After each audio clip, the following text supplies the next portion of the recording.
Is Nick Bosa the best player in the NFL under the age of 25? And why is there so much hate on Trey Lance? Grant and I discuss that and more next on 49ers After Dark.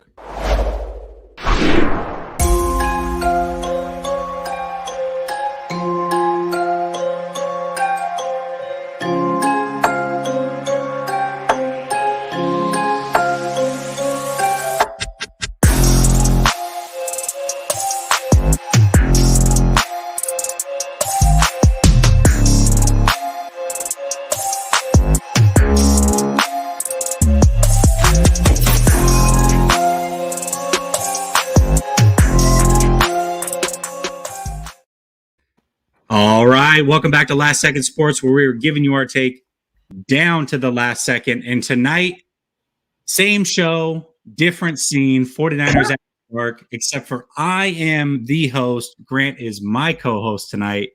Grant, how you doing tonight, my man? Chilling, man. Thanks for having me as a guest. Really excited, a little nervous. Good to be here. A little nervous. Yeah. Yeah, all right, I like it. You should be nervous because I'm coming after you tonight. In fact, people in the chat have already realized that you're here because of your Brock Purdy takes, and you know that I'm not happy about it. So, yeah, I've been real dismissive of Brock and Tala recently, and maybe I should be nicer because honestly, Brock completed like 90% of his passes in that practice. I was just nitpicking because I'm a jerk. Well, listen, you gotta. Yeah, sorry, Brock. The 49ers, we already talked about this, Grant. The 49ers need a noodle arm quarterback on their team. If Jimmy Garoppolo's gone, Brock Purdy has to be that guy. This is a Shanahan tradition that goes back 30 years. Yeah, absolutely. Brian Greasy. It's come full circle, hasn't it? Brian was watching this guy at Iowa State. He was like, this is me. We are kindred spirits. So yeah. Sorry. The thing about Nate Sudfeld, his biggest advocate was Rich Scangarello. So, hey, I don't know, Nate, you got a guaranteed salary, but Brock is coming for you, and Brian's got his back. Yeah, he does. Because Brock he sees himself in Brock Purdy. That sounds like a kung fu movie, Brock and Brian. Like a bad kung fu movie, like a Boogie Nights kung fu movie, like with Mark Wahlberg. You know what I'm saying? Is it one of those ones where it's like fully dubbed over, or is it so bad? No, it's John P. Reilly. And did you see that? Did you ever? Yeah. Anyway. Yeah. Started watching Winning Time. It's delightful. Sorry. Let's talk 49ers. Here's a question for you, Grant. If 49ers After Dark is on my channel and not yours, do I get hyphy, Grant, or no? Semi-hyphy. Okay, all right. We'll take semi-hyphy. All right, we'll take it. All right, let's start off by talking about George Odom and really the safety position, because I went over and I looked over some stats, Grant, and I think that we might be selling not only George short, but the safety position as a whole short. I think when most people talk about the 49ers, we talk about question marks. We talk about two things. We talk about the offensive line, especially the interior offensive line, and we talk about the safety position opposite of Jimmy Ward. And we talk about how that's a liability and how the 49ers have really made a mistake in letting Tart walk. Now, we both preferred that they had drafted a safety. I know you liked Kirby Joseph because you felt like he was a ball hawk. And I don't think Odom is necessarily that. But he is a little bit more ball hockey, I would say. I don't know if that's a word, but I'm going to run with it. Ball hockey. Ball hawkish. Ball hawkish. There we go. You're right. He's a little more ball hawkish than Jaquiski Tartt is, because Tartt, I mean, the most interceptions he's ever had in a single season is one, right? And so if we look at it, just last year, these were the stats. Tartt had 727 snaps. Mm-hmm. Odom had 471. So 36% less snaps. Odom had an interception and Tartt did not. Yeah. Odom had 2 passes defense and Tartt only had 1. That's crazy. Odom also forced 1 fumble, and Jaquiski Tartt had 0 forced fumbles. You want to know why they're getting rid of Jaquiski Tartt? 1 pass defense in 14 games. That'll do it. And then the drop pick. That'll do it. Dude. He's a scapegoat. Yeah. But do you think that we've been selling Odom short potentially in this whole process based off of some of those numbers? in the sense that he's a legit contender to start this year. Yeah. Do I think he's an upgrade over Jaquiski Tart? I don't know about that. I mean, he'll have to prove it. He started 7 games in his career, or I don't know. He's a little unproven, as is the quarterback that's coming in this year. It's kind of the theme of the year: unproven but hopeful. And if you had to put your money on Odom or Hufanga, not being the starter week 1, but being the starter week 18, like who wins this job ultimately and keeps it through the end of the season? Who do you think it's going to be? Oh gosh, I don't think it's going to be Hufanga. I think I said on your show that I thought Moore was going to win that job. I could see Moore or Odom. I really don't see Hufanga winning or being the starter week 18, barring injury. I don't see that. I really don't. I think Hufanga is going to get the first crack at it, and I think the Niners are hoping that Hufanga is going to be a playmaker, like a guy who's going to be instinctual, reading the play, jumping the route, intercepting passes, or he'll be a guy who's biting on things and giving up big plays. If that's what happens, then Odom will be the safe and steady guy, a guy who is pretty fast, is in the right place, and can tackle. I don't think Odom's going to be a playmaker. Otherwise, the Colts would have figured it out by now. Otherwise, they're stupid to let him go. I think the Niners are I think that they're looking at him as like the safe and steady, solid option, and they're hoping that Tala can be this playmaker that Tart wasn't. And I'm a little skeptical that Tala is going to be that playmaker, but at the same time, like he had some flashes as a rookie. I don't know. We'll see. We'll see. Well, I don't know if this is a compliment, but Bay Area Baller says Hufanga is instinctual, which is what we hear a lot. I don't know if that's a good thing when you're also slow. Well, the thing about him and being slow is like he's not going to have to be in man-to-man coverage ever because Jimmy Ward will do that. So, I mean, not ever, but like on third down, teams are going to try to single him up. But mostly he's going to be in zone coverage, and there have been really good, like Merton Hanks, I think he probably ran a 4.6. If you're instinctual, you can intercept passes in center field, but he didn't do that last year. So we'll see. We'll see. He did it once in training camp. I was there. It was nice. All right. Once in training camp. All right. Perfect. Yeah. CJ Gray says 28. I think he's referring to Odom's age, which he is 28. Here's the other stat, though. I know he hasn't played near the amount of snaps, but he is a special teamer. He's never missed a game in his career. Grant, he's been healthy his whole career. I mean, that's something as well. A great special. I've seen clips of his special teams play. He can do everything. He's a gunner. He's great on kick returns. He's really good. So he'll be an asset to the team for sure. But yeah, in one way or another. Yeah. One way or another for sure. Yeah. The thing is, and I really hate to box score scout, right? That's not what it's all about. If you watch film, that I'm sure that'll tell you something completely different. I have not watched a ton of film on Odom, so I'm not going to pretend that I have. Not a ton of safety film him out there. Here's my thing with Tala real quick though. Not like him and Sam Womack. The Niners are always trying to hype up a 5th round DB, and some of them work out, but like that's a premium position, man. Like you're scraping the bottom of the barrel, and you're supposed to tell us that Tala and his 4.61 is going to end up being a playmaker. Like, yeah, I mean, I'm not saying he can't, and there's an opportunity, but really, like, if you want a playmaker at safety, you probably needed to get that guy with like a top 60 pick in the draft. Everyone wants that player, man. You kidding? You just found him in round 5 whenever. I'm skeptical about that, but they have such great track records with players like Diamador Lenore and sorry.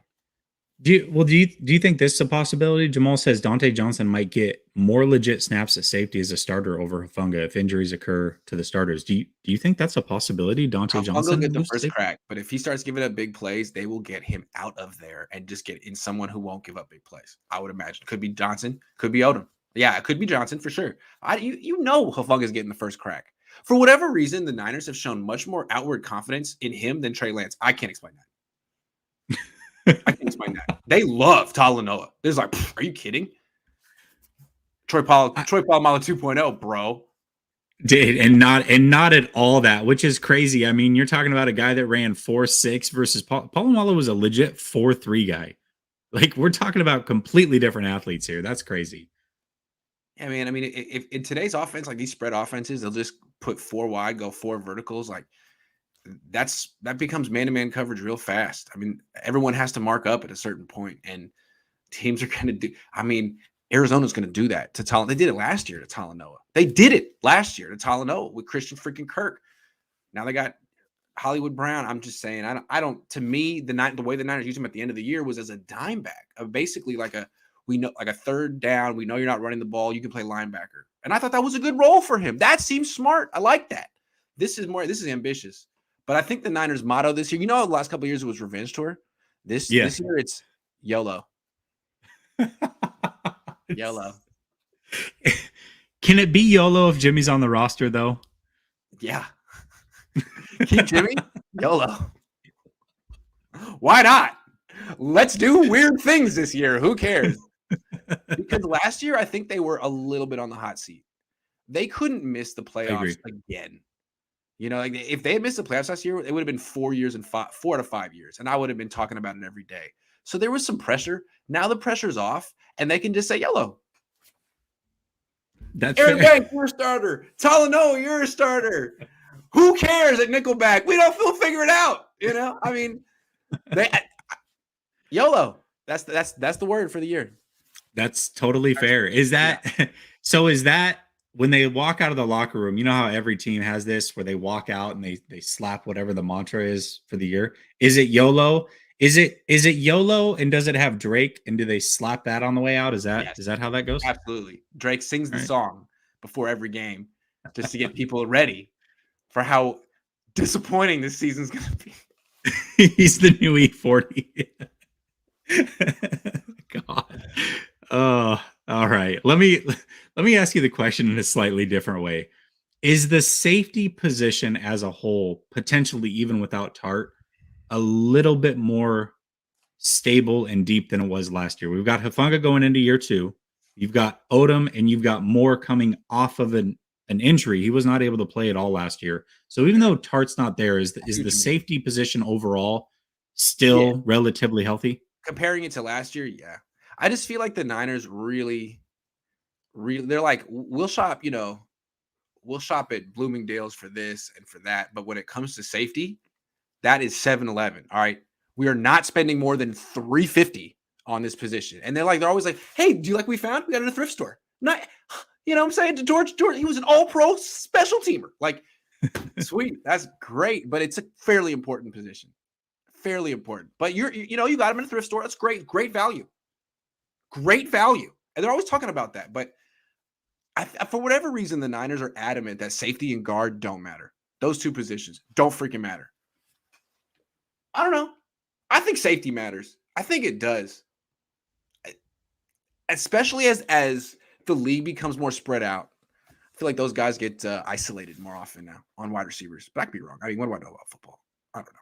Yeah, I don't think you're necessarily wrong. Nine Rings wants to know if Lance will start the season. We're going to talk about Lance. Maybe you'll get the answer you're searching for. So. We'll do that a little bit later. But yeah, I guess long answer short, yes. He'll be the starter. I hope so, of course. Go George. All right. Let's move on here. All right. Okay. So PFF. We have 2 PFF topics back to back. Let's start with this one. They gave the NFC West offseason grades. This included the draft, free agency, everything.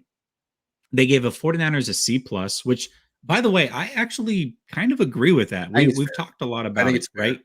Yeah, completely I think it's pretty reasonable. Yeah. Okay. Well, why do you let's start there. Why do you think it's fair? I mean, no first round pick. They didn't get rid of Jimmy. Let's not even talk about Debo, but I mean, pretty much right there. They didn't make a bunch of moves in free agency. They got Charvarius Ward. Nice. They lost some guys as well. They added to special teams. They didn't get rid of Jimmy. And they got Drake Jackson at the end of round 2. So it's hard to say they knocked it out of the park this offseason, but you could say that they were, it was, slightly more positive than negative. You could say that. Yeah. And I agree with you. I think the biggest thing for me is Jimmy still being on the roster, one, and the whole Debo debacle. I mean, you've got your best player not happy, right? No. To me, it's less about how the draft went, how free agency went, and more that somehow Jimmy's still on this roster getting paid. Yeah. Debo's on this roster. He's not happy about it, and he's not getting paid. That, to me, automatically and because of the Jimmy thing, the Niners can't anoint Trey Lance yet. And so what they're doing is ignoring all three situations. Deebo Samuel, not included in the season ticket package. Neither is Treylan, neither is Jimmy Garoppolo. It's like the Niners are saying, forget about this. They're not even on the team. Don't even worry about them. Oh, that's cool. Robbie Gould. Let's root for Robbie Gould. I'm getting a Robbie Gould jersey. He's going to be a Hall of Famer. Statistically, one of the best kickers ever. Did you know that?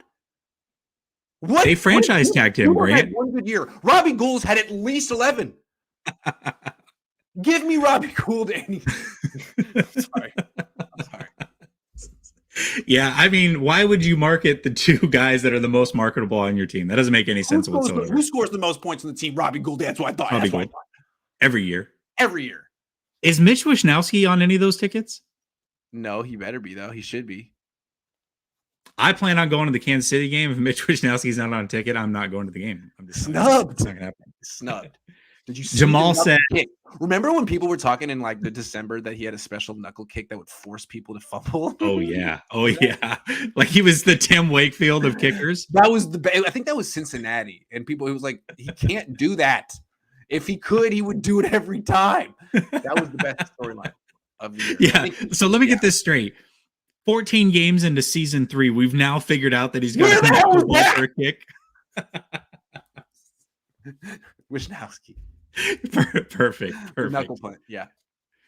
Jamal Armstrong. What's up, Jamal? Jamal's my guy. He says, here's one for you.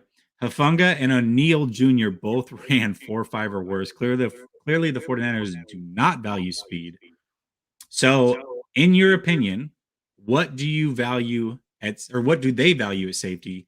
Great job, Jessie. You're always killing it. Appreciate you, Jamal. Like, if they're taking DBs that late, Hufanga 5th round, O'Neal, undrafted free agent, you're not going to get a dude who's 210 running a 4.4. I mean, you're going to have to sacrifice something. So, what are they looking for?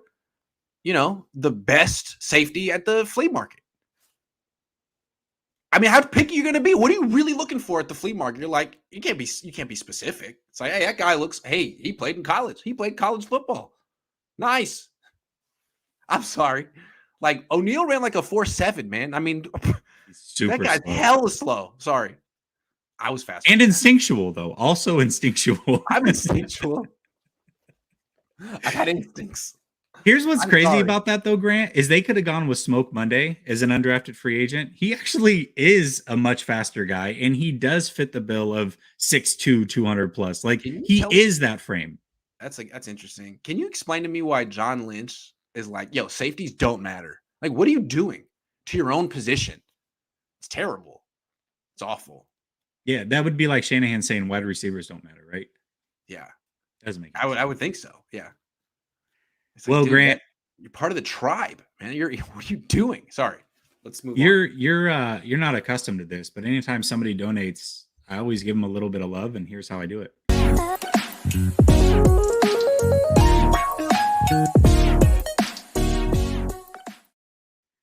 That's dope. I just like to spice it up a little bit. Jamiroquai track because of copyright issues, but that was definitely in the same spirit. I actually have played it a million times and I've never once gotten a copyright hit. I probably will now because you brought it up, but never been an issue. That's not the song. That's not the song. Oh, no, that's not the song. Yeah. No, I had to switch it up. You're right. All right, let's continue. Hey, I know. The production value on this show is so much better than mine. Can I say that? This is great. I love this. This is great.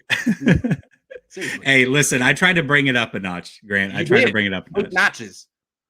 Notches. Oh, not just a notch. Notches. Is that like notches. Notches? I got you. Multiple notches. I feel it. All right. Sound is messed up. Someone's saying our sound is messed up. Is it? The YouTube app is messing up. Is that everybody or is that just one person? It's Ramon. How about everybody else? Are we good? This is better now. Anyway. Oh, I don't know. All right, we're good. Okay.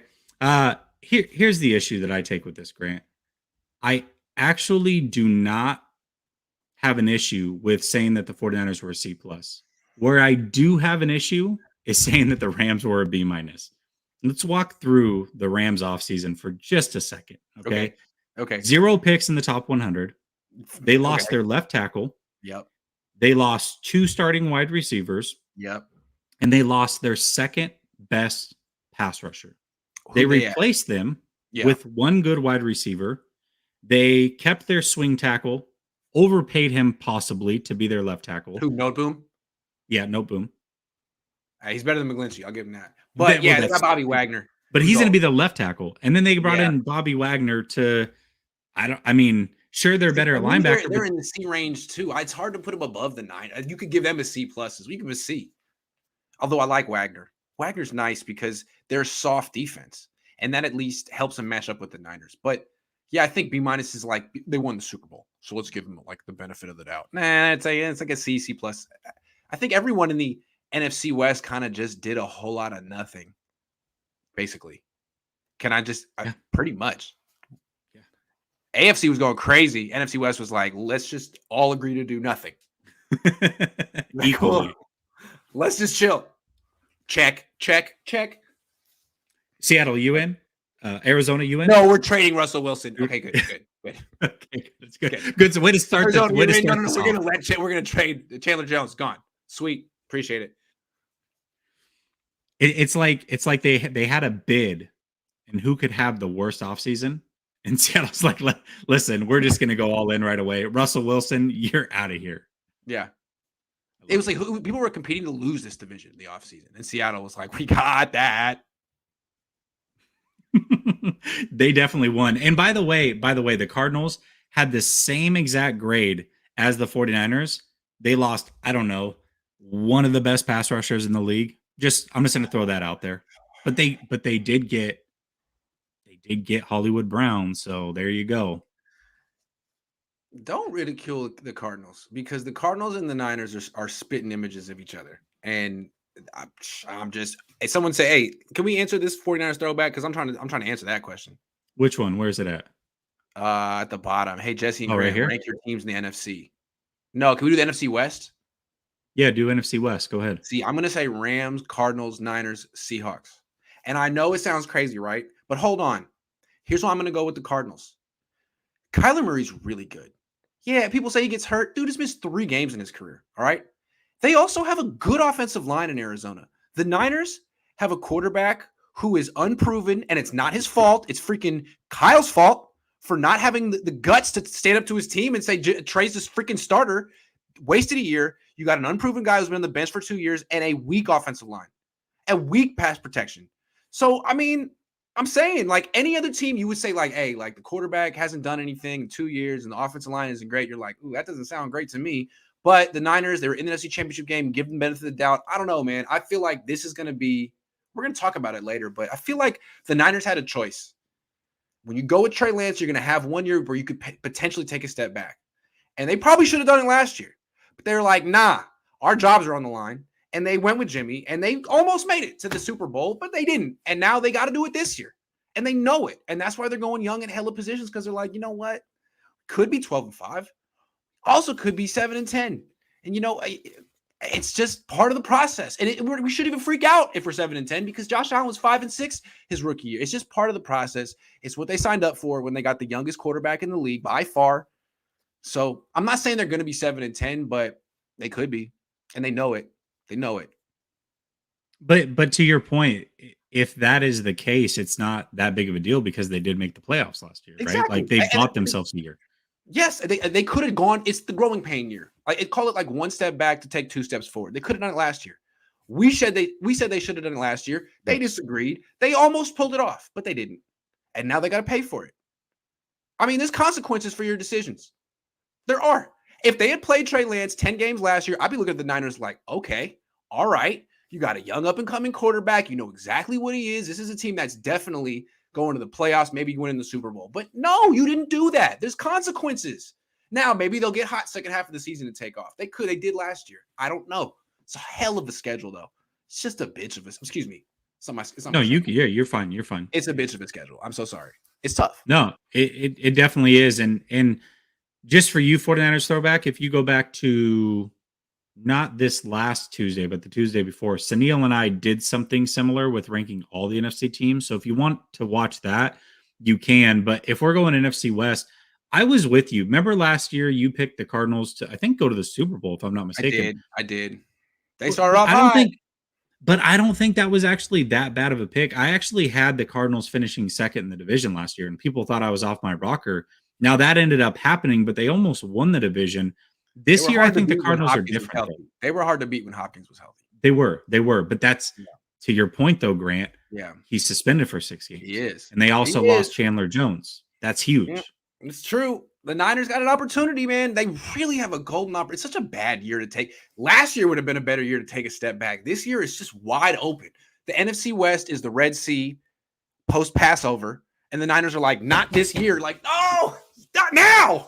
But yeah, this is the year. But I mean, they can't go back and undo not playing Trey Lance. They just can't. And they can give him as many practice reps as possible this year, but he needs game reps. And look, maybe he's just gonna hit the ground running like Patrick Mahomes. He might. He just freaking might. But I mean, that's a lot to expect. Listen, if that cannot be the expectation. That is the exception, not the rule. Let's be clear about that. We got another one. 49ers Daddy says, you both are the best. This Lance slander has gone too far. I can't wait to pull up receipts when Trey Lance proves them wrong. Yeah, I'm with you, man. I think it's gone way too far. Absolutely. We're actually going to talk a little bit more about it later, but it's certainly gone too far. And the issue I have is not having an opinion that differs from mine. It's having an opinion that differs from mine. And then also to back your opinion, you just flat out lie. Like that's not the way to win. So that's where I have the issue. It's bad to flat out lie. I learned that as a kid. Was that one of the things that you were taught? Small lies, okay, but flat out lies? No. That's where I draw the line, Grant. Draw the line at flat out. All right, let me give both of y'all some love real quick. I appreciate it.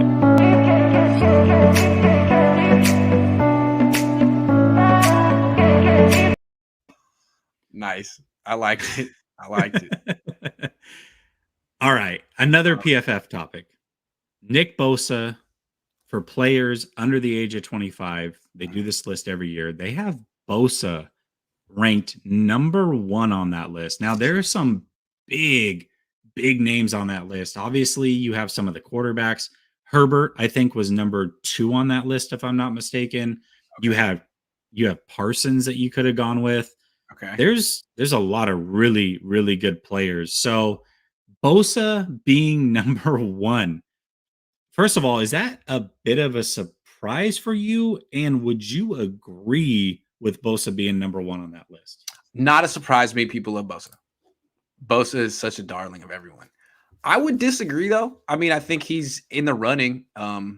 He's got an argument for it. But what about Jamar Chase? Yeah.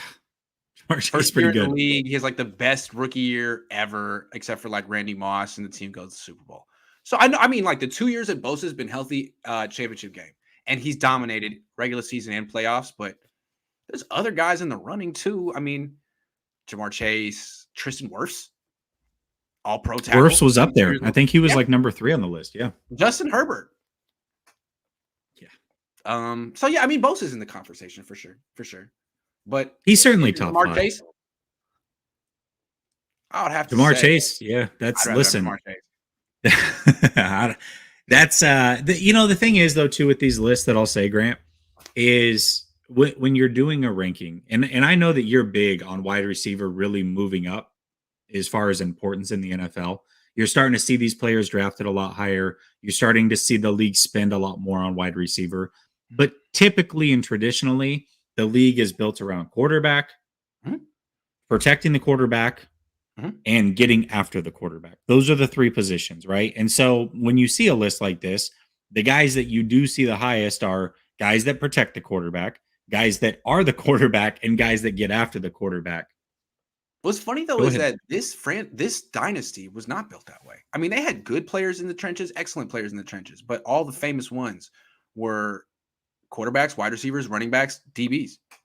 Ronnie Lott, Jerry Rice, John Taylor. I mean, that's just how I'm just saying, man. And again, as it becomes more of a passing league, more of a spread league, more of a space league, I feel like first of all, the ball comes out quicker, pass rush is less of a factor. Run defense is less of a factor. But again, look at what Bill Belichick does. He doesn't invest in D-line. He feels like I can manufacture my pass rush with blitzes and games and stunts. I can't manufacture a player like Jamar Chase There's no amount of scheme, and like that's either have that guy or you don't. And when you have a guy like him or Deebo Samuel, all you gotta do is throw him the screen, and it's like that might be a touchdown. You never know. 3rd and 20, we might get this. We just might. Like Deebo's, I mean, Bosa's definitely an impact player too, but I don't know. I feel like it's definitely more of an argument, but I'm not surprised that he won this. I'm not surprised. Yeah, absolutely. And Javi Vega tapped in. He said that Arizona is certainly a weird situation, right? They can't figure it out in December, and they've got a quarterback that is not necessarily happy with his contract either. I think that probably comes into play a little bit. They're a lot like the Niners. They're a lot like the Niners. Yeah, a lot. Absolutely. Yeah. And Sersky says, if Kyle Shanahan can make Jimmy Garoppolo look average and make it to 2 NFC championship games and a Super Bowl appearance, Trey Lance will be just fine. I think it's a fair take. Yeah, but you know what? One thing Kyle Shanahan couldn't consistently do for Jimmy? Protect him. True. That's what I'm concerned about with Trey Lance this year. He holds the ball a while. Now, he's great at avoiding hits, but only takes one. That's fair. That's totally fair. And 49er Minded says, I've not yet listened to Chris Sims. You don't have to. We're actually going to talk about it here in just a minute. In fact, let's just do it right now. I will actually bring up the comments here for you so that you can check it out. Hold on. Let me get rid of this. The production just took a dump. Every single show he does it. It's hilarious. Thanks, great. Right. It's what he brings to the show, Grant. That's what he brings to the show. All right. Let me get this up here. Okay, so we'll get to Chris Sims' comments in a second, but ESPN, I don't know if you've seen this, Grant, but ESPN does this, I don't know, they call it their FPI rankings, and essentially it's electronic rankings, and I don't know what the hell it means, but at any rate, they take each team from last season to the next, and they predict their overall point differential. Now, when you look at this, gaining 9 points over the course of a season or gaining or losing 6 points over the course of the season may not seem like a lot, but it can certainly be the difference in multiple wins, right? We see it every year. The 49ers are 24th in the league, near the bottom of the league. They're by the Lions, by the way. The Lions actually didn't get as bad as the 49ers. And the explanation for this is, and this is Seth Walder talking about this, is essentially because of Trey Lance. So early on, he talks about, and I don't have the quote here, but he talks about if a quarterback doesn't play, whether it's because they're not good, they're young, or they are injured, that weighs heavily into our index here. And Trey Lance did not play a lot last year, so that weighs heavily. Okay, that's fair. But he continues to say that despite the superstars and Deebo Samuel, Nick Bosa, and a great coach in Kyle Shanahan and a strong run defense, it's hard to overcome. This is the best part. It's hard to overcome a relative liability at quarterback. And that's our best guess for Lance at this point, is that he is a liability at quarterback. Why are you guessing? Grant. Okay. So it's just an incorrect statement. Like, I don't think you can't support this with facts. Relative liability. You could have said relative unknown, because that's exactly what he is. But you want to talk about liability. All right, well, let's talk about the numbers he put up compared to the other rookie quarterbacks. Like, they had this, the Patriots at 15 with Mac Jones and his noodle arm. Sorry for people who like noodle arms and noodles and arms. And Mac. But Mac Jones' quarterback rating last year on a good team was 92.5. Trey Lance's quarterback rating was 97.3. So how are we writing this guy off? I mean, really, what did he do that was that bad? His quarterback rating of all the rookies was by far the highest. So really, what did he do that was such a deal breaker? People like a relative liability. I mean, he might be, but there's no evidence that points to that. And there's really this much evidence to look at anyway. So I mean, if you want to, they had him at 3rd in the NFC West. Fair. You want to put him at, I mean, they had him below the Lions. That seems a little harsh. But if you want to say they're going to be a losing team next year, okay, I'm listening. But it's because the quarterback hasn't played. It's because he's young and inexperienced behind a bad offensive line. That's the story. It's not that he sucks. It's not that he's, it's not that he's a relative liability. Like, no. No, he's the youngest quarterback in the league. He didn't play last year. He didn't play the year before that. And Lake Thomas is gone. Alex Mack, we don't know. Michael Lynch, we don't know. I mean, that's the story. That's the story. Is Jimmy Garoppolo not a relative liability? Oh, you need the word relative. He's just a liability. There's a reason the Niners have Deebo Samuel, George Kittle, Brandon Ayuk, and run the ball more than any team except Seattle. It's Jimmy's limitations. That's why.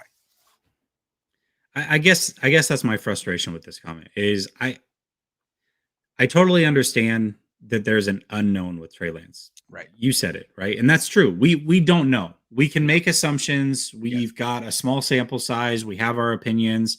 Some think he's going to be great right here. Some think he's going to be okay, and some think he's going to be terrible. We're talking 178 snaps. 178 snaps. Right. Plus preseason. Yeah. Totally fine. I totally understand that. I don't mind that position. But to act as if Jimmy Garoppolo was some world beater and that's why they were able to do what they did last year, that's just flat out wrong. Or to act that Trey is a flat out bust, like based on what, sir? His 97.3 quarterback rating? Come on. What? That's a great point. That's a great point. And so to me, that's where my frustration comes in. To say that this guy's a liability, but to act as if the previous quarterback was not a liability. I mean, we're talking about a guy that is arguably, not arguably, just statistically the worst fourth quarter quarterback in playoff history. This is a guy that was putting up 1970s numbers in the playoffs, and they were still able to make it to a Super Bowl. They were still able to make it to a second NFC Championship game. And in my opinion, this team is slightly better. We'll talk about that in a minute, but I think this team is slightly better than what it was last year. So even if the quarterback is a quote unquote relative liability, well, the quarterback was last year. So at what point do we take that into consideration? Well, I mean, look, I know Niner fans get upset when they feel like they get disrespected by the media and stuff, but what Trey Lance doesn't need is a ton of expectations. People being like, yo, Niners going to win 14 games this year. Niners going to the Super Bowl. Like he doesn't need that. Let them call the Niners 24th best in the league. Great. So that way, if they're 17th best, he exceeded expectations. Like, fine. I think that's a good thing. Because one of the toughest, people say Trey Lance is in the best situation possible. Yeah, except for the expectations. Except for the fact that he has to replace this mediocre magical winner who's not good, but just wins, and everyone thinks he's special. Like, that sucks. So keep calling the Niners bad. I'm trying to do my part and lower the expectations for Trey right now. But people want to say that he's going to win 14 games. Like, that's going to happen. Yeah, I don't know, man. I don't know. Temper your expectations. That's fair. Brash Cat, I'll say this. I know Grant's not a fantasy guy. The 14th overall quarterback, I'm taking that. If you can get him at the 14th overall quarterback in a fantasy league, absolutely jump on that. He will put up fantasy numbers regardless of how good of a quarterback he is, because A, he's in the Kyle Shanahan offense, and B, he's mobile. So I would take that. He might not throw a lot of passes, but he could score a lot of touchdowns through the air and with his arms too. He's going to run, and he's going to throw a lot of touchdown passes probably. We'll see. Big plays. That's a good call. He's not going to throw a lot, I don't think. No. And they shouldn't ask him to throw a lot, and he should be fine. I don't understand this comment fully. Maybe first of all, in Portland, where I'm from, there was a Chinatown. There isn't here in Tampa. Is there a Chinatown in San Francisco? There's famous Chinatown in San Francisco, and there's a Chinatown out there too. Okay. So does it smell like curry? Is that like curry like the food, or is that a Steph Curry reference? I don't know. This comment's got me a little lost. Yeah, I'm lost. No, it doesn't smell like curry. But I appreciate it. I appreciate it. And to be fair, anytime, even if I don't understand it, and maybe that's just me not being the smartest, I got to give you love. That's the way it works. Here you go.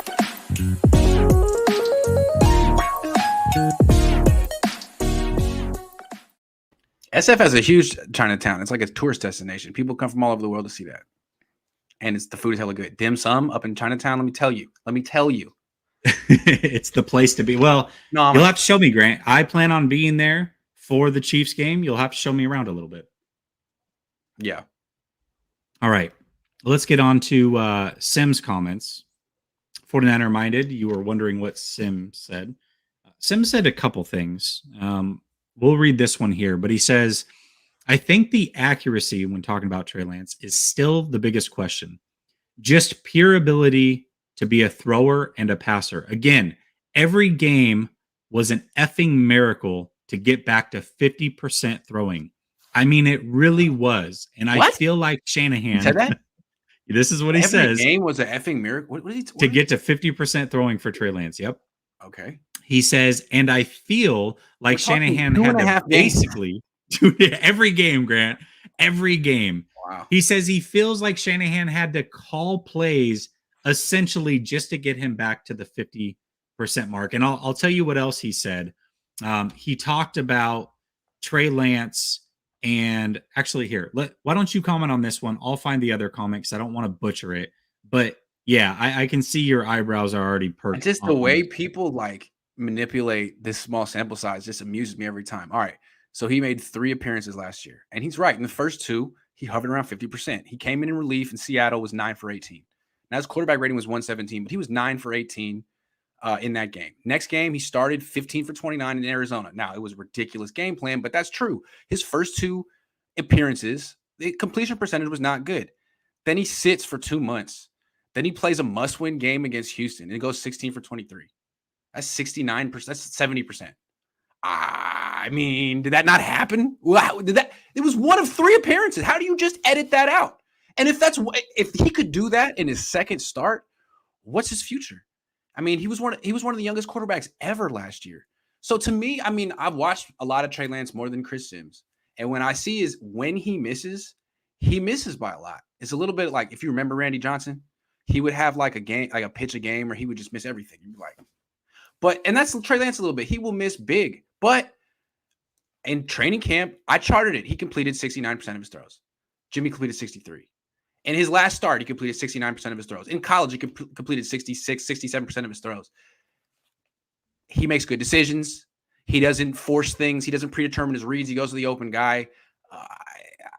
Just because he misses one wildly here and there doesn't mean he's going to be hovering around 50. Like, I think we don't know about that yet.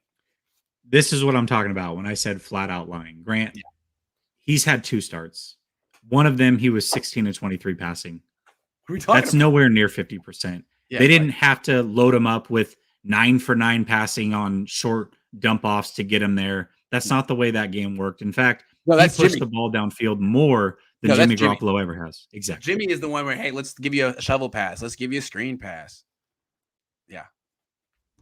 So that's my point. Here was his other comment, which I don't have loaded to look at, but he says a lot of his big time throws, again, talking about Lance, this is Chris Sims, a lot of his big time throws were Shanahan specials. What do you think about that? Good. I mean, what so his big time throws came off play action. What's wrong with that? What is wrong with that? How are they supposed to come? It's like he can't do it right. If he extends a play and throws deep, well, it wasn't on schedule. And if it's off play action, well, that was all scheme. Like, there's literally nothing he can do right. I'm sorry, Chris, you're losing me. And I like a lot of your analysis. You were right about Lamar Jackson, Kyler Murray. But, dude, I feel like you were way low on Trey Lance pre-draft, and you're basically digging in. Like, it's okay to say you were wrong or to change your opinion or to say, I still don't know. I was down on him pre-draft, but I'm waiting on more evidence before. Just the stuff he's pointing to feels flimsy as hell and flat out wrong. Again, to this comment, I would say if Shanahan's dialing up all these deep plays, then how come Jimmy Garoppolo is not throwing deep? Where were they for Jimmy? Exactly. So can it also just be possible that Trey Lance can do things that Jimmy Garoppolo can't, and that's okay? Like, that's just not, we can't just say that that's the case. We have to give a reason as to why it's happening. Also, what the fuck is a Kyle Shanahan special? Like, define that. Tell me what that means. Because it doesn't mean anything. We're guessing. We think it means play action. He says guys are running wide open downfield is I think the way that he talked about that. Okay, so scheme shot plays. Yep. Okay, well, Jimmy still wouldn't hit it. We saw Jimmy miss what's his face? Kyle Juszczyk up the right sideline, wide open. Was that not a Kyle Shanahan special? The fullback leak, wide open up the right side. Jimmy missed it. So Trey Lance hit it and it doesn't count? Come on. They ran the same play. Do you remember this, Grant? And in fact, I think the conversation was with you when they ran that play against Seattle and Trey Lance hit it. Somebody had asked us a question. do you think Jimmy would have hit that throw? And I was like, of course he would have. I mean, it was wide open. Of course, any NFL quarterback would have hit that throw. Well, we actually got our answer just a few short weeks later. And the answer is no, he wouldn't have hit that throw because he didn't hit that throw in the Tennessee Titans game. So, no, yes, the shot plays are there. And yes, they are Shanahan specials, but you still got to make the throw. And Jimmy has proven over and over he cannot do that. It sounds what he's saying is like, this guy's not going to be a top 5 quarterback in the league. Like, okay, yeah, maybe not. I'm not saying he will. I mean, I'm not saying he's Patrick Mahomes, but like, what are you saying, Chris? Like, you're saying he's going to be, what do you rank him? Like 31st in the NFL? Yeah, 31st. Really? You'd rank him below Davis Mills? Really? You sure? Now, again, maybe Treylan struggles in September. Maybe some of these guys who played more last year do better than him out of the gate, although he's got a better team. He's got more talent. He's had more time on the scout team. I don't know. I'm not saying that Trey Lance necessarily comes out and is terrible in September. I'm more concerned about his his health behind that offensive line. I'm nervous. Aaron Banks, you better be good. That's a fair concern. It really is. Mr. Banks. Alcoholic, that's very, very original. I like it. Says, yo, Grant, I pleaded for Cohn koozies, probably for his alcoholic beverages, in my survey. Did you make the koozies? Need answers. Make koozies. Play the kid. We haven't made anything yet. That's a June project. But I'll let them know. Koozies are wanted.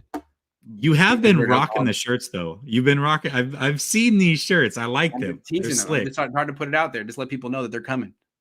But I need to finish something up in the next week and a half, and then I'll go. That's fair. But make koozies, Grant. All right. Make koozies are fine. I like koozies. Yeah. All right. And here is the last comment that I want to dissect. So this is Ryan Harris. He was an offensive lineman, I believe, for the Broncos back in the day. At any rate, he was on CBS Sports headquarters and said, but I'm here to tell you, and he's talking about Trey Lance, that after people that I've talked to, everyone I've spoken to expected Jimmy Garoppolo to start week 1 versus the Bears. First of all, let's stop there. What? he and everybody he talks to expects. Yeah, everyone, I guess. The world, Craig. Wow. The world. Okay. The world, Craig. All right. Yeah. So Trey Lance is the fitness of his arm. First of all, that is just gibberish. I've never heard. What does that mean? And it can say something, and it sounds kind of scientific, and people don't question it, but you realize it means nothing, and they don't define it. So how do we even? Are we supposed to guess? Are we supposed to guess? Hold on. And then he says whether he can digest the playbook. Oh, that's code. And then he says really start to process the game at a high level. Code. So what you're telling me is that this black quarterback is more of an athlete than it's like, come on, man. Really? Are we doing this in 2022? Come on. It's the same criticism every time. How do you know? What has changed? People act like there's been a camp or an OTA. Like he's just been doing, he's working out with freaking Tom House. What is he not processing? He didn't process lunch correctly today. He just didn't process it. Ryan Harris found out. He had a source. Indigestion. It's questionable. It's a bad sign. Does he have Pepto-Bismol is the question. If he's lactose intolerant, how are you going to process these coverages, man? These coverages are no joke. You can't even handle milk. Sorry, bro. I've seen enough.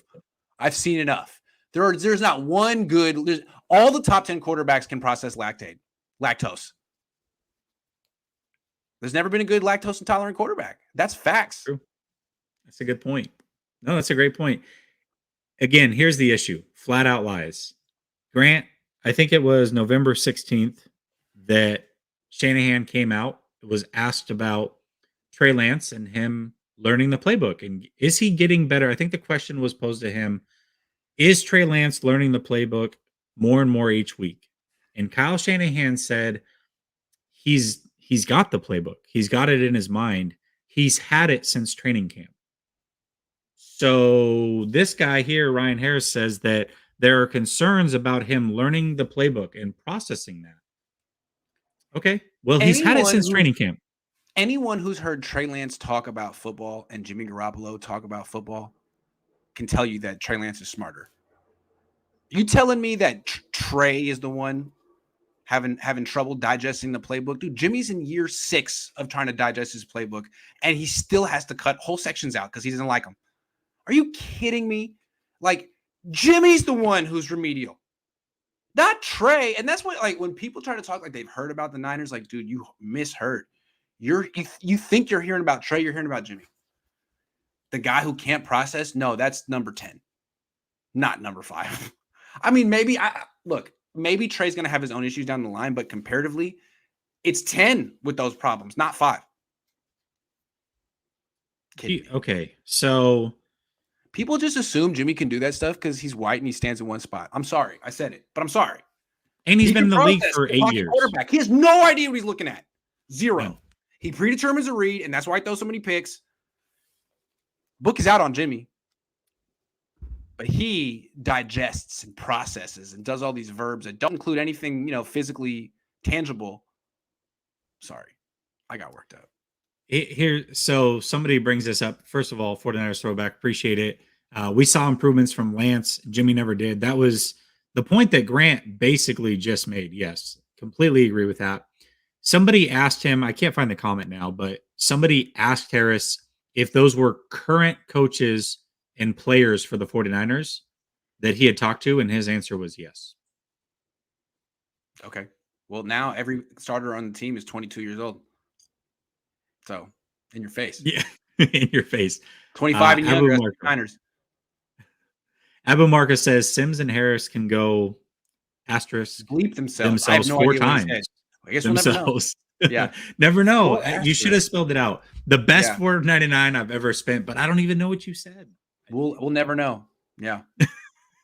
Yeah. I agree though, by the way. I don't know, man. This whole thing is it's interesting. And you're right. I think that people make assumptions.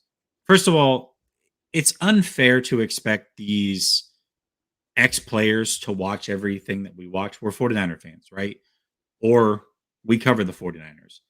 And we watch every game inside and out. We watch all 22. We talk about the 49ers in the middle of May. We've got 250 of you in the chat supporting us talking about the 49ers, which means you're rabid fans as well, or you hate myself or Grant. Either way, you're here. The point is that those guys don't watch the 49ers the way that most of us do, right? They watch the NFL as a whole. Then they make blind assumptions based off of, well, the 49ers have made a Super Bowl. They've made an NFC championship game. And Jimmy Garoppolo is there. He's an 8-year veteran. It stands to reason that he would know the offense. And he's a big part of why they've made it there. And so now we've got a young quarterback coming in who doesn't have a lot of experience taking over for Jimmy. It's not going to be as successful, and it's not going to be as successful because of Trey Lance. That is the wide assumption that is being made over and over and over. And quite frankly, whether they are right or wrong, the premise of why they have this thought process is completely off base. My only question with Trey this year is it's not about his accuracy. I don't think his accuracy is going to cost them games. My question is, how many games will his inexperience cost the 49ers? And again, that's not his fault. That to me is a consequence of them outplaying him last year. So, I remember when Kaepernick first started playing, he had a great debut. I think he was great the next week, but then every couple of weeks, a game would be tight. He would do something at the end that would remind you, oh, he hasn't played much. And I'm curious, is Lance going to be like that where he's still going to be better than Jimmy? But again, this could have all been avoidable. It could have all been avoided. Are we going to see just the product of him being inexperienced early in the season? Because again, he shouldn't be inexperienced. He should have had 14 starts under his belt at least. All right, well, let's just get into it, Grant, because you and I think it was last week we talked about their record. Yeah. I think so. Last week before, either way, we broke down the schedule. We talked about their record. I had them at 12-5. You had them at 9-8. Has anything changed for you? You still have them at 9-8? Yeah, I got them at 9-8, but I don't feel real comfortable about it, and I could see them at 8-9. Okay, so what do you think the upside is, regardless of what you have them at? What do you think the realistic upside is for them, and what is 12, the downside? 12 wins. I mean, really, so? If their offensive line comes together and Trey Lance is everything you and I think he can be, I mean, that's a good defense. So, like, really, like those two things, like they need to get the offensive line right. They can't have mixing and matching all year. They need to like have 5 guys who are solid, because right now it's 1 excellent player and 4 question marks. They got to figure that out. They got to figure out 80% of their offensive line before, just to give Trey a chance. That's what I'm looking at with this team. I don't know. I mean, McGlinchey's important. Aaron Banks is important. Alex Mack is important. So I'm curious to see where they're at. Okay, so throughout the show, you've talked a lot about Trey Lance and not necessarily being prepared because he's young, right? At least early on. You like his talent. Not too young. They didn't freaking play him last year. They should. They didn't play. Okay, that's fair. Yeah. That's fair. Nope, totally fair. Yeah. They didn't play him. He's inexperienced, right? Yeah. Because they didn't give him the opportunity. Okay. Sure. So you think a lot of this record has to do with because Trey Lance is starting? If Jimmy was the starter, what would you view this team as? Nah, worse. I mean, to me, like what happened is they looked at it as like, look, we should have played Trey last year and taken our lumps, gone with the growing pains and fast forwarded things, but we didn't because we thought we'd win the Super Bowl with Jimmy. We were wrong. So now we just got to take our lumps this year. And so we're not going to make a huge splash in free agency. We'll get Travarius Ward, who can be a part of our future. He's 25 years old. We'll get Ray-Ray McCloud, 25 years old. But really, like, we're sort of in a wait and see period because we don't know what we got a quarterback. We don't know yet. So we'll know next year. And this is the year that should have been last year. This is just basically last year pushed down the line. And we talked about this last year. Like, if you don't start Trey, next year you're going to face this. It's all and they're facing it. That's all I'm saying. So, I mean, maybe it won't be an issue. Maybe he'll just be like Patrick Mahomes, but most likely not. Most likely not. I mean, Patrick Mahomes had a lot of experience in college. Trey didn't. You know? And Patrick Mahomes had a freaking good offensive line. He had Mitchell Schwartz and Eric Fisher and, you know, I don't know. So we'll see. Mike McGlinchey, don't count him out. I've always been a big fan. I'm sorry. I remember the first time you came on the show, Grant, I had like 10 subscribers, right? You came on the show and I had made an intro for you, and it was all the funny things that you had done over time. And yeah, the McGlinchey thing, that was one of the first things that was a part of that intro. So yeah, I know you're a big fan of McGlinchey. Only reason I did that to Mike is because he's in denial. Like, he'll have a bad game and he'll come out and talk about the whole team like he's the head coach. And I was like, nah, man, you just need to address your failures. I'm sorry. So he brought it on himself, in my opinion. Okay, let's go through this real quick, and we'll do it very quickly. You don't have to give an explanation. I just want to go position group by position group. Yes. I'm trying to figure out how you arrived at this 8 or 9 win season, right? Yeah. Because you and I are complete opposite ends of the spectrum. And I know I'm a fan, so I got fan goggles on. I totally understand that. I said 12 wins.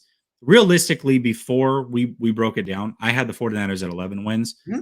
Once we went through it, I had them at 12. I still feel like 11's that sweet spot for me. I think 11 and 6 is probably, what is it? 11 and 6. 11 and 6 is where they end up.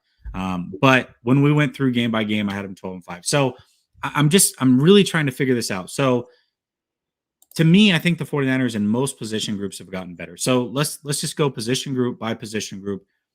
Quarterback, are the 49ers better or worse this year than last year, in your opinion? The answer is you don't know. Okay. Unfortunately, we should know if they'd played Trey, but the honest answer is, I don't know. I'd like to think they're better. We would know, but they're going with a guy who's played 3 starts in the last 2 years. So I mean, look, let's finish. Let's come back to quarterback. Let's start at defense. Okay. Let's come back to quarterback. Okay, that's totally fair.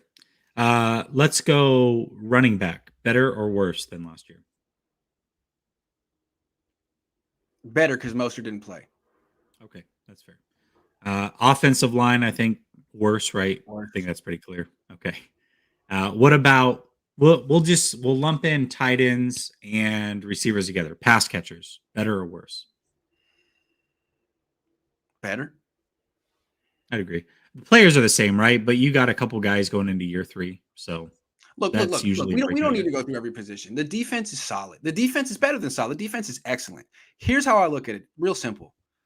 You tell me, Jesse, one team ever that had a winning season that had a virtual unknown at quarterback coming in and question marks on 80% of their offensive line. Now I know you can't think about it. It seems to me like that's a recipe for a losing season flat out.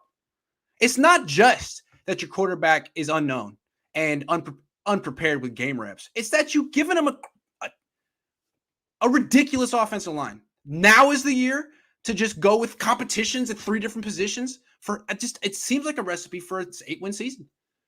Now, I could be wrong. You know, the Bengals just went to the Super Bowl last year with a bad offensive line. But Burrow had a lot of experience. I don't know. We'll see. True. But actually, I think the Bengals are probably that team, Grant, because let's not forget, Burrow was coming off a catastrophic knee injury. Nobody had any idea. He looked good at times, but his deep ball died as a rookie. Then he has a catastrophic knee injury.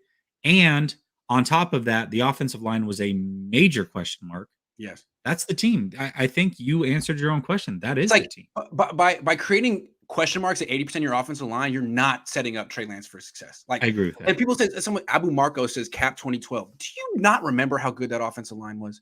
That offensive line might have been the best offensive line in the league. It was phenomenal. And that along, like with people not knowing how to defend the zone read, go back and look at those pockets that Cap was throwing from. I mean, whoa, those were huge. I mean, I don't know.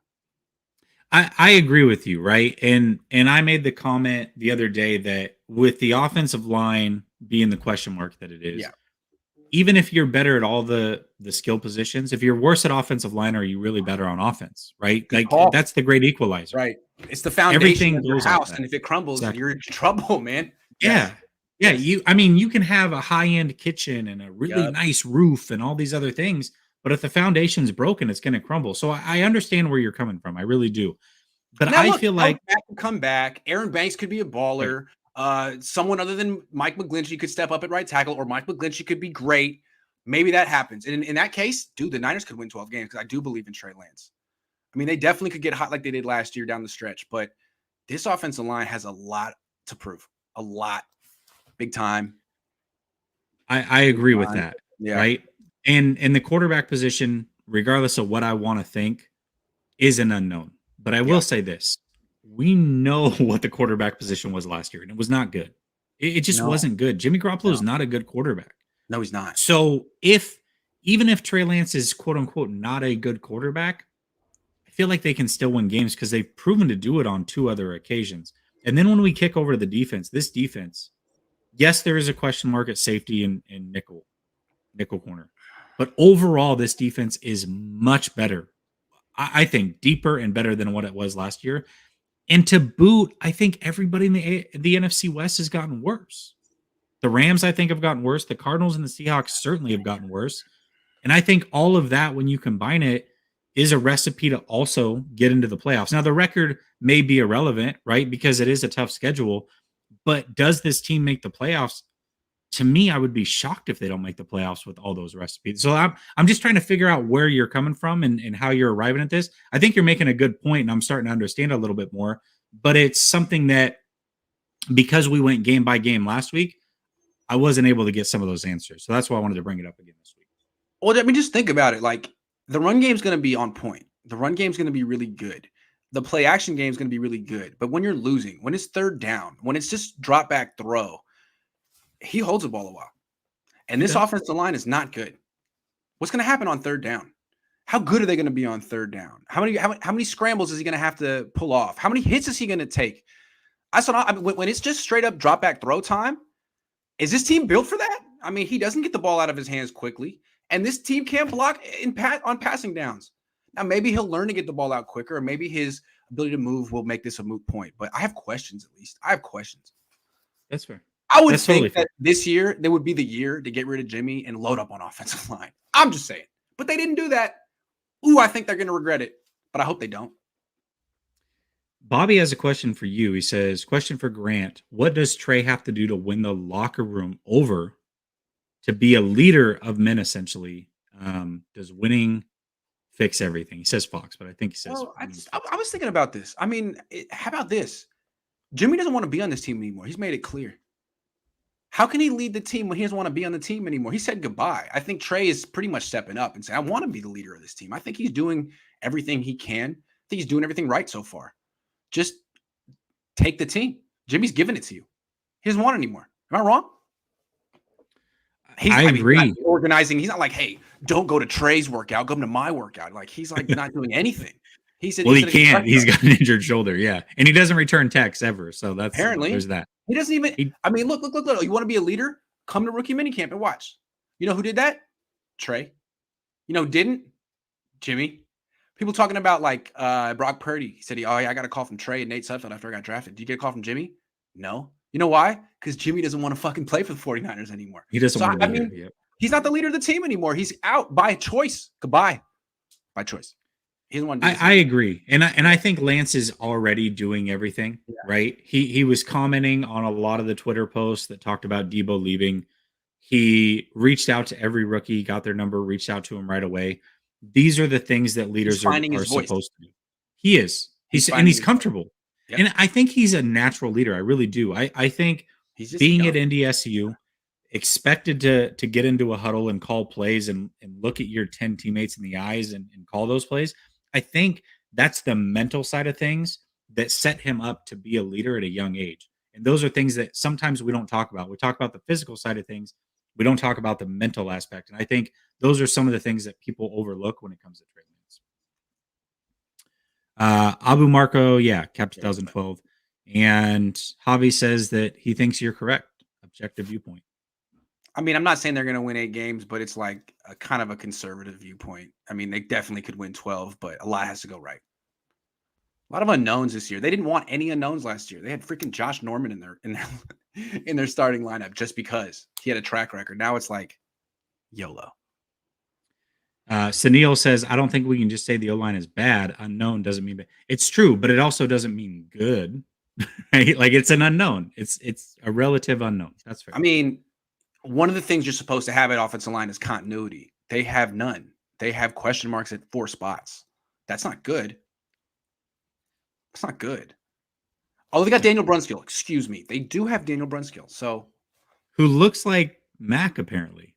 Yeah. Did you know? Yeah. There you go. That's the show. Grant, it was fun doing a little bit of role reversal here on 49ers After Dark over on my channel. Definitely had a blast. Next week we will be back. We will. But next week we'll be back. Hopefully on Wednesday, back to our normal time on Grant's channel. If you do not, for whatever reason, if you're here and you don't subscribe to Grant Cohn, simple, Grant Cohn. That's it. Just type that into YouTube. You'll find him. It's COHN. Subscribe to his channel. Grant, thank you so much. As always, had a blast. You don't have anything. What do you got coming up tomorrow? What's going on? I'm doing a show with Sibla, I think, first thing, and then Rob after that. And then I'm getting out of town for the weekend, trying to clear my mentals coming back. But I'll be around. Well, I'll say this. Expect something big to happen. Anytime Grant goes out of town, something big always drops. It seems to never fail. So I don't know what that is. Maybe it's Jimmy getting cut. Maybe they announced Trey. I don't know. I don't want to set up expectations, but usually something big when Grant happens. John when and Grant Kyle watching the show right now, like, oh, Friday night. Let's do it. Exactly. So Grant will have his microphone ready to go. But everybody in the chat, thank you so much for tuning in. There's still 250 of you watching. We appreciate each and every one of you. Have a blessed night. I will be back, I think, Tuesday, unless news does break. And Grant, again, thank you. Appreciate it. Thank you.